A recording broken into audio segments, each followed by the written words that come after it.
by Hurricane Milton, Hurricane Helene,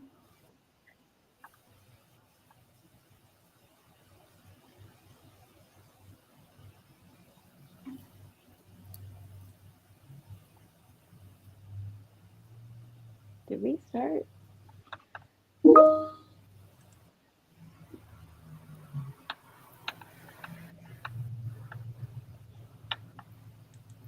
Hello, everyone, and welcome to this special panel discussion on World Homeless Day. My name is Marnie Thomas, and I'm honored to be your moderator today. I am a system improvement advisor with Community Solutions, and I have the distinct pleasure of getting to work with the Hennepin County Built for Zero team. Before we begin, I'd like to take a moment to acknowledge the current crises that many are facing. Our hearts go out to those impacted by Hurricane Milton, Hurricane Helene, as well as the families displaced by the devastating fire this morning in South Minneapolis. These events serve as an urgent reminder of the fragility of housing stability and the critical importance of the work we are here to discuss today. We just premiered Keep Showing Up, a film that captures the incredible work being done by Hennepin County to address chronic homelessness. As we move into the discussion, we'll dive deeper into the powerful stories and strategies highlighted in the film. We are joined by Danielle Werder, Senior Department Administrator for Housing Stability in Hennepin County, Tnanita Hatley, the social worker whose dedication is at the heart of many of the stories that you just saw, and Justin Dempsey, Social Work Unit Supervisor with the Homeless Access Team. Thank you all for joining with us, and we look forward to our rich discussion. If you have any questions for the panelists, please feel free to write them in the comments, and we will answer as many as we can in the second half of this discussion. Let's begin. Tnanita, the film, we see you working closely with individuals experiencing homelessness. How do you balance the emotional weight of your work with the need to keep showing up every day for your clients? Well, thank you, Marnie, for that question. And thank you all for coming. And I appreciate the opportunity to share our story with you. In the film, it's not just me that's carrying this weight. It's like Justin, it's Danielle, it's Randy, and it's a team effort. And we show up because they show up. And we understand that behind the scenes, my clients may not see Justin all the time. Every now and again, he makes a guest appearance, but they may not see Justin all the time, or they may not see Danielle all the time.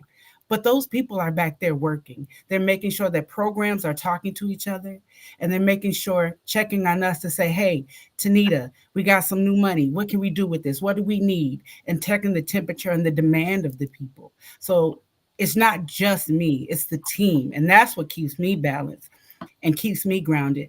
And music, of course, if you know, I love music. Music cleanses my soul. I promise you, in my next life, I'm going to be a singer. I'm going to be a superstar. I don't doubt it, Tnanita. And I love the shout out to your colleagues. It's so important to keep lifting people up.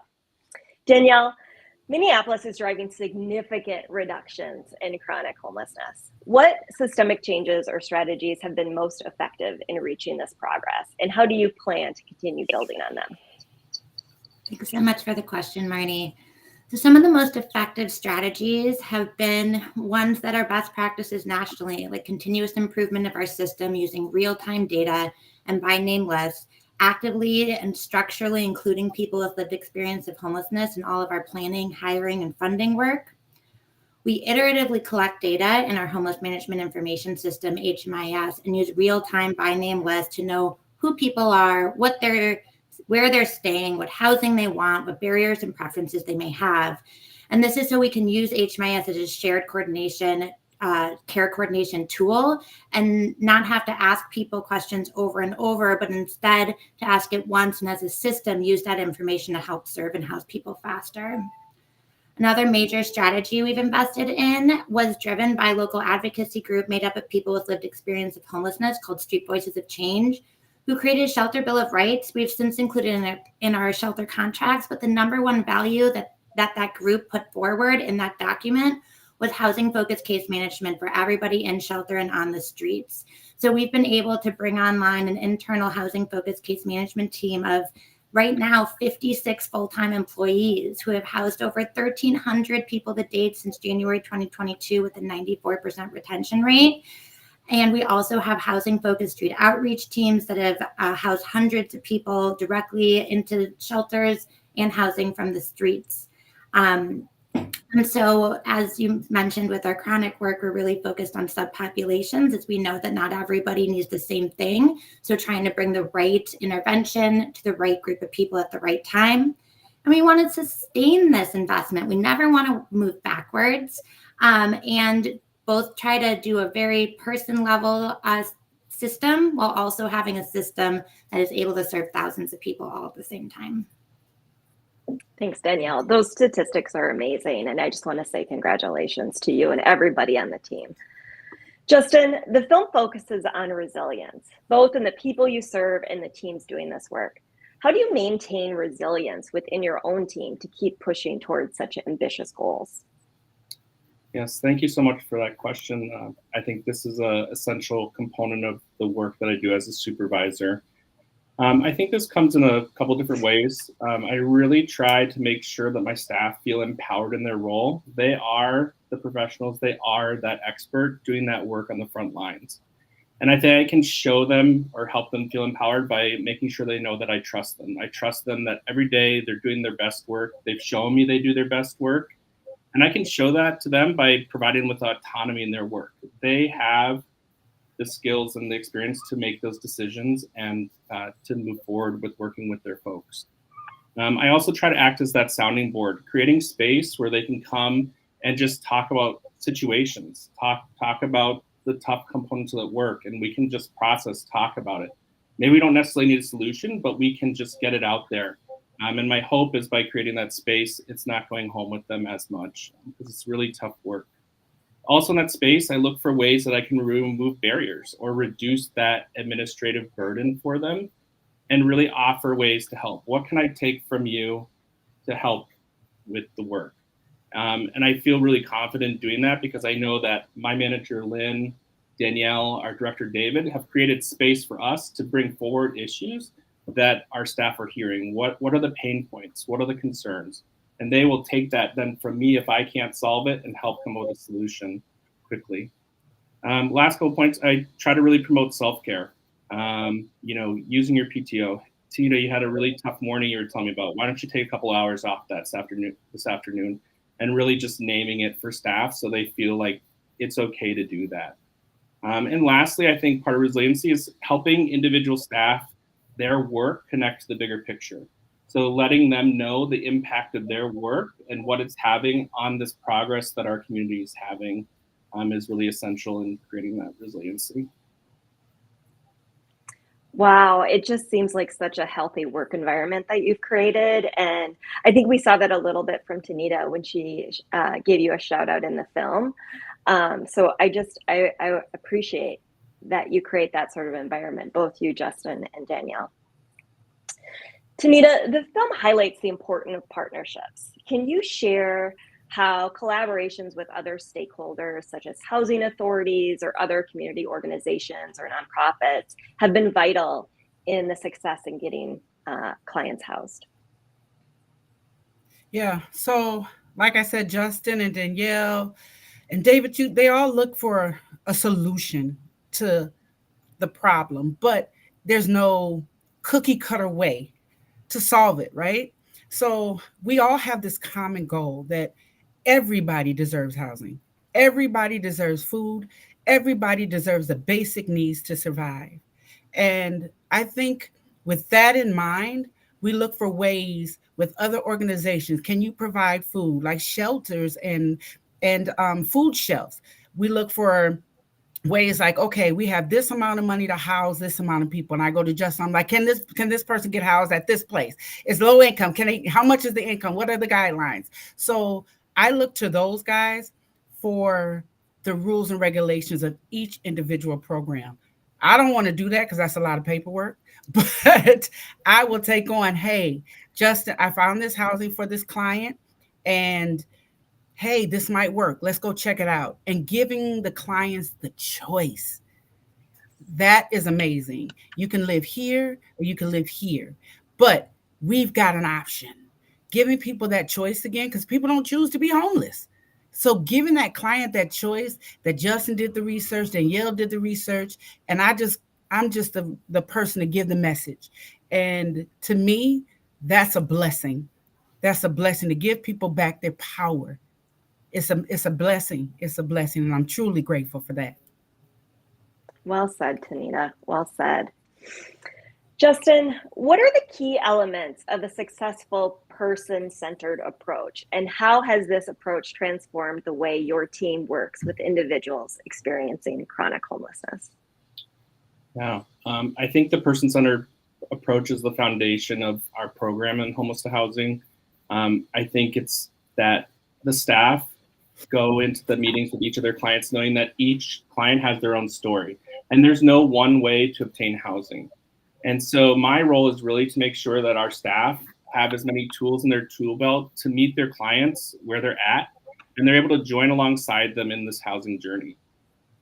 It's really about allowing the resident or the client to direct the work, and we're there to join them and support them. I think Tnanita really said it best in the film with, you just got to keep showing up.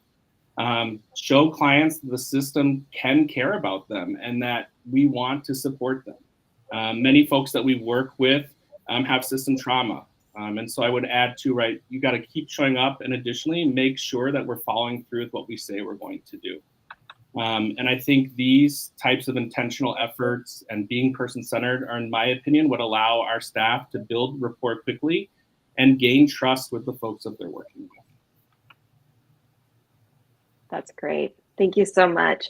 And I think the keep showing up message speaks to the way that you as a supervisor and Danielle and David and the other folks at Hennepin County are really making space to make sure that those people that are on the front lines are also taking care of themselves. And so I appreciate that. Danielle, the next question's for you. What do you think makes this moment in Hennepin County's efforts to solve homelessness different from past efforts? And why do you think you're seeing such significant progress now compared to other times? Thank you for that question. So the county used our existing strategies to end homelessness, such as diversion, emergency shelter, street outreach, and coordinate entries to strategically fund projects when pandemic response funding came online. The county voluntarily dedicated about 40% of its ARPA allocation to housing and homeless services, system-wide housing-focused case management, diversion, low-barrier shelters, which is very important, housing-focused street outreach, capital improvements to housing and shelters, as well as invested in low-income housing. These were all strategies that were brought online during this time, and the impact has increased services and service collaboration and increased housing outcomes year on year. So Hennepin County is working to make homelessness rare, brief, and non-recurring. So there has been investments in all aspects of the system, both in funding and in human people to do the work, as well as just system planning to make sure that we are preventing people from entering homelessness whenever possible, diverting people from shelter. And we're diverting about 40 people a week from shelter right now, and housing people as quickly as possible to have a wide variety and stock of affordable and supportive housing.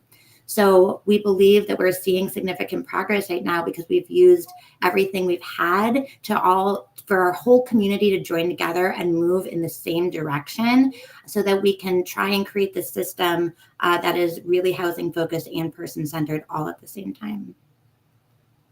That's lovely. Thank you, Danielle. I'm going to ask this question to everybody, but Justin, I'd love to start with you. What does hope look like for each of you in the context of the work you're doing to end homelessness? Yeah, that's a great question. I think for me, hope is seeing the progress that we're making as a community. Yesterday, we did a little pre-screening for our teams on this with this film, and one of the comments from the staff member kind of resonated me that this video just brought me a whole nother level of hope.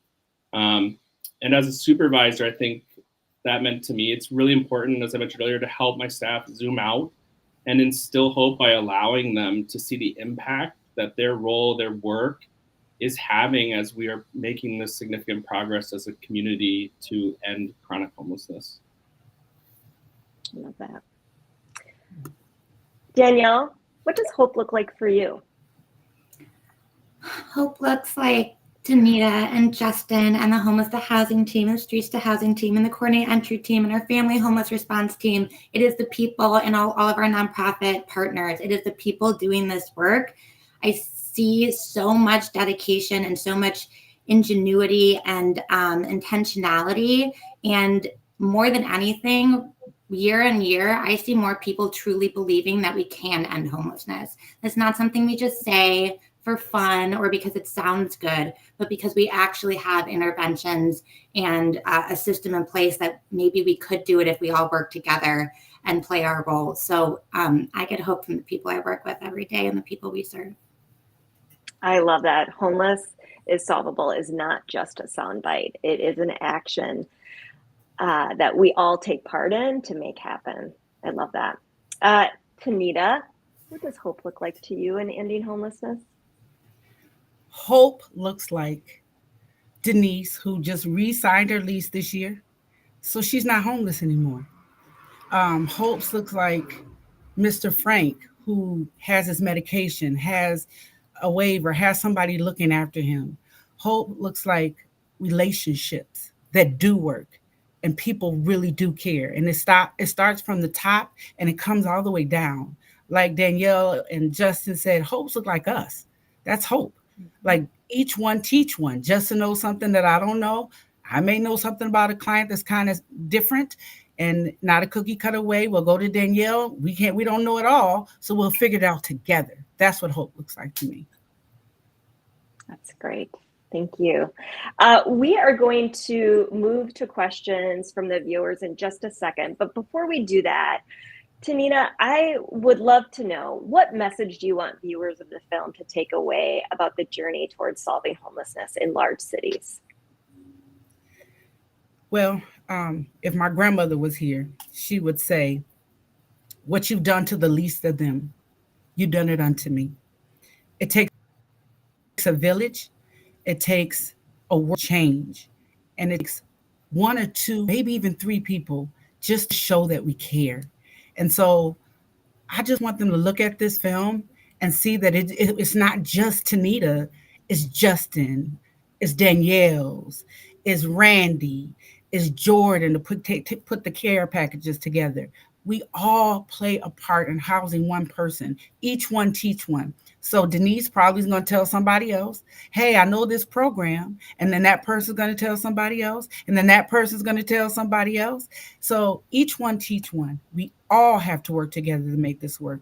It's just not on Justin. It's just not on Danielle. It's just not on me. But it is on Denise. And Denise is going to tell somebody, trust me. She will. Denise. Danielle, what messages do you want viewers of the film to take away? Thanks, Marnie. I think the main thing is that, yes, of course, it's really hard work to house people experiencing homelessness who are in this deep crisis. But like Tnanita and her colleagues do every day, it's not impossible and it's not unattainable. Teams need to be trained and supported and well-resourced, but this model is replicable. And I believe hiring people who care very deeply to help people experiencing homelessness get where they need to go is the best thing large cities and communities can do to sustainably serve and house too many people experiencing homelessness right now. There's no magic housing or magic wand. There's just really hard work and belief that it's possible. That's great. There's actually a question in the chat that somebody had about staffing up that I'm going to ask you in just a minute. But before we do that, Justin, I want to give you an opportunity to share with the viewers of the film what you would like them to take away about the journey in ending homelessness. Yeah, I mean, I agree with everything that Danielle and Tnanita have already mentioned. I think just like from my role, while our frontline staff are showing up every day for the residents they're working with, that myself as supervisor, I got to make sure that I'm intentionally showing up for the staff and making sure that they feel supported. And I think that's important for, anybody working in this field. It's hard work, it's heavy work, and So we got to make sure we're supporting our frontline staff who are doing the best work. Absolutely. Thank you.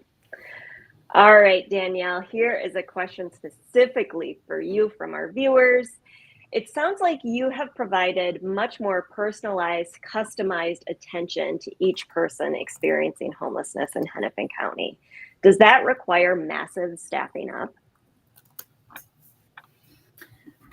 So I wouldn't say massive, and yes and no. So when you're doing caseloads, like Justin and Tnanita are describing, and as they do, we need to take care of our staff. We need good supervisors that can manage all of that work and all of the admin. And so, yes, if you're going to have a caseloaded staff, you want to make sure that those are reasonable caseloads and that your case managers are really able to work with those people, move them into housing quickly, and then serve more people. But the other model that I mentioned is the Streets to Housing team, which is more navigators without a dedicated caseload. When you pair those two pieces, you actually don't need to staff up as much with your case management because you're able to serve people with a light touch in the navigation model and make sure that those that need a higher level of care get connected to case management. So it's more about making sure that you're meeting all of the different levels of care within your system and being really intentional with the staffing that you do have to try and meet as many of those needs in a diverse way as possible. I hope that was helpful. Great, thank you. I had a question from the viewers for you, Tnanita. The film heavily focused on you, but it also showed a few of your clients. And the question is, how did you navigate the conversations asking those clients to go on camera? You know people's personalities. Those clients, I've worked with them for a while. Like I said, Denise is she's very matter of fact. She tells you how it is. If it ain't that, she's not doing it. And Mr. Frank, he just wants to help other people. So it's not that I was like, hey, we want to be on camera. The main thing I say is, what's your story? Tell us your story. Mm-hmm. And I'm going to tell my story. And again, even in the film, you're not alone. You're not alone. We both have something to share. And if we can teach someone or someone can get or gain something from this, then we're doing something good. I didn't have to do anything, to be honest. Denise and Frank, I was telling them about this and they were like, oh, well, okay. And I was like, do you want to? You don't have to. It's nothing. I just want to tell your story. And they were like, okay. So I guess it's their personality.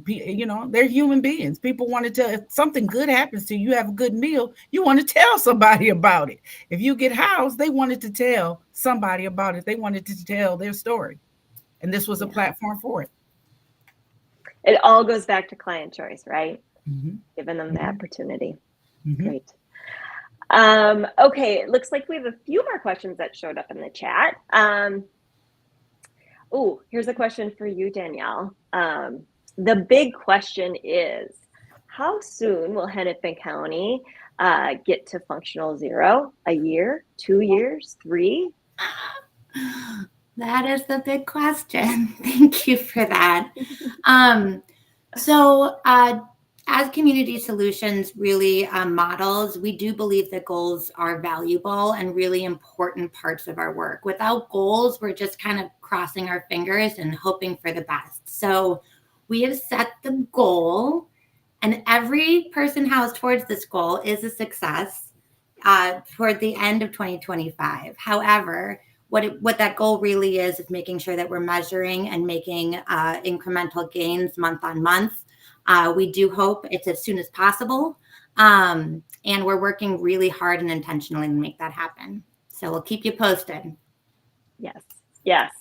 As someone who gets to be on meetings with Danielle and the Built for Zero team, I can tell you that they are working as hard as they can to get to functional zero. And I can't wait to celebrate them when it happens, because it will happen. All right, we have some more questions. Let me look. Lots of accolades for your performance in the film, Tnanita. Thanking you for the work. Here's one. speaking of hurricanes and inclement weather, what are some strategies your outreach team recommends to help people enduring homelessness find safety? Justin, I'm going to let you take that one if you don't mind. We'll find safety. That's a good question. Danielle, you might have more insight into this around the planning around our inclement weather. Yeah, thanks, Justin, and thanks, Marnie. It's housing. I would say that our outreach team would say that because they're radically focused on housing, and because being in an unsheltered setting is not safe or healthy for folks, that it's always a dangerous situation outside. So we're always working to get people into housing. That being said, we always want to have inclement weather plans. So we actually do make sure with all of our nonprofits that they have plans in place to support people. And during very warm weather, there's cooling centers. We have a warming page on our website that really helps bring people into safe spaces when it's very cold. So it's really trying to be planful and stay one step ahead, while just making sure that like housing is really the answer to keep people safe during all of those issues. So let's try to get people housed relentlessly and radically as fast as we can. Great. All right, another question that has come up, and Daniela, you might be the best person to answer this as well, but I'll open it up to the group. How can the private sector real estate and finance community partner with service providers to bring more deeply affordable housing to market? Thank you for that. We're really lucky in Hennepin County to have a really excellent housing and economic development team. So as we're in housing stability, working on housing people and providing services and stability, our colleagues in the housing and economic development are really working to build affordable housing that will work for people. And they do that in a lot of different ways, and partnerships between public and private is a great partnership that we always leverage. And so we're always just trying to make sure that we are building new affordable housing using all of our resources, and again, using data to make sure that that housing is filling a new gap and serving a very specific group of people that may not have as much access or as much opportunity. That's great. Thank you. So it wasn't mentioned in the movie, but Hennepin County is also working towards reaching functional zero for veterans, and they're working very closely with MACV in the state of Minnesota. And Justin, I'd love for you to take this question. What are some of the strategies for ending or seriously reducing veteran homelessness that you've seen? Yeah, I think it's a similar approach that we have to ending chronic homelessness. In my team specifically, we have 3 staff dedicated, working solely with veterans. And I think we really have a strong partnership led by MDVA, the Minnesota Department of Veteran Affairs, our community partner, MACV, federal partner, the VA, really to all come together and develop solutions based on the veterans and what their feedback is and what the staff are seeing, and really seeing that group just lift up those ideas and get creative with how they can do that. A lot of really interesting interventions coming down, some focusing on income, some focusing on peer supports. So a lot of really exciting stuff in that realm. That's great. Thank you. There's definitely been a theme through this conversation about the importance of listening to those who are currently experiencing homelessness. So I'm glad that you lifted that up again. Thank you, Justin. All right. So I think we have time for a few more questions. Here's one. Somebody was asking about how much pushback do you get in the community when trying to start new housing projects? Danielle, I think you might be best equipped to answer this.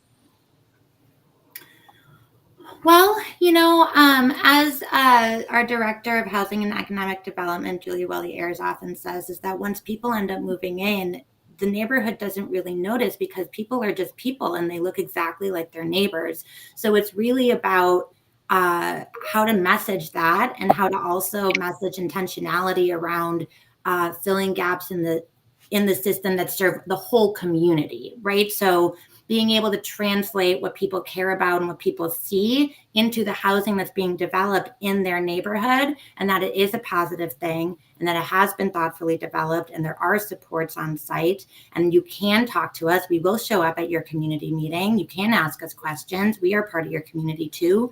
And so that's been a pretty effective strategy. Yeah, I think it's so important is changing that narrative around not in my backyard to yes in my backyard, and getting the community to buy into that. So well said. All right. So you, give me a minute while I look through some of these questions. You talked a little bit about having a system that enables you to ask questions once and share the data. What other tools do you wish you had to help with your work? I think they were referring to a question that I had asked you, Danielle. So what other tools do you wish that you had to help your work that maybe you don't currently have? What's the wish list, I think is the question. Oh, Tnanita and Justin, you probably have this like in your head written on a Post-it note somewhere. Yeah. I mean, I think my biggest wish list would be like, how do we reduce this administrative burden? And like Danielle's mentioned, our goal is to move folks into the housing they want as quickly as possible. And so that's why I appreciate our leadership is always getting creative to reduce the administrative burden of paperwork and, applications and, just paperwork that comes with federal programs sometimes, or other programs that can slow down that process for us to move expeditiously into housing. I don't know, Tnanita, if you have anything you want to add too, that would be helpful. Yeah, I agree with Justin, and making sure that the systems talk. Danielle does this very well. Talk to each other, making sure people understand, and that they talk to each other. There's so many silos that is really important that these systems, the housing authority people talk to the funding people, talk to Justin, who talks to me, and those things are important. It takes gas and a lot of willpower and a lot of don't give up and showing up. And Danielle, I love you for it. You show up, Justin shows up, and I show up, and we all just show out. And I appreciate that, because you have to keep showing up. You have to keep showing up to the communities, the meetings, the board meetings, the funding meetings, the paperwork, all of that. Everybody has to show up and play a part. 100%. I think before I share my closing remarks, Tnanita, I think we're all dying to know what is on the soundtrack in your car today. Today, I think I'm going, I was listening to James Brown this morning. Get up, get on up, because I was tired. So I don't know. I gotta, right now I'm kind of chill. So I might listen to Michael Jackson off the wall. I might do that. All right. I love it. Well, thank you so much to our incredible panelists, Danielle, Tnanita, Justin, for sharing your stories, insights, and commitment to solving homelessness. It's palpable. Your dedication, the impact of your work remind us that change is not only possible, but is already happening. Unfortunately, we're out of time, and I apologize if we weren't able to get to all of your questions, but our work doesn't stop here. For the next hour, we invite you to join our Twitter storm, where we'll continue amplifying the message of keep showing up and sharing ways we can all contribute to ending homelessness. You can find us using the hashtag homelessness_is_solvable, and we'd love to see your thoughts, questions, and ideas.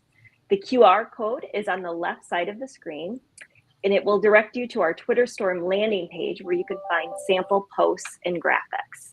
And before we go, don't forget about our giveaway. For those of you who joined us today on the YouTube premiere and panel discussion, you've already received 2 entries for a chance to win some special swag we've created for World Homeless Day.